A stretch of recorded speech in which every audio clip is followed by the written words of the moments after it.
తెలవారుజాముల్లో వెంకటరమణ తండ్రి సుప్రభాతము చేసెను సురులే రమణ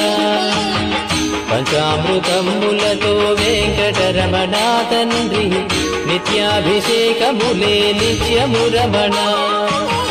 భద్రమకుటంబుతోను వెంకటరమణ తండ్రి శంకు చక్రధారుడవే తిరుమల రమణ మూడు నామాలతోను వెంకటరమణ తండ్రి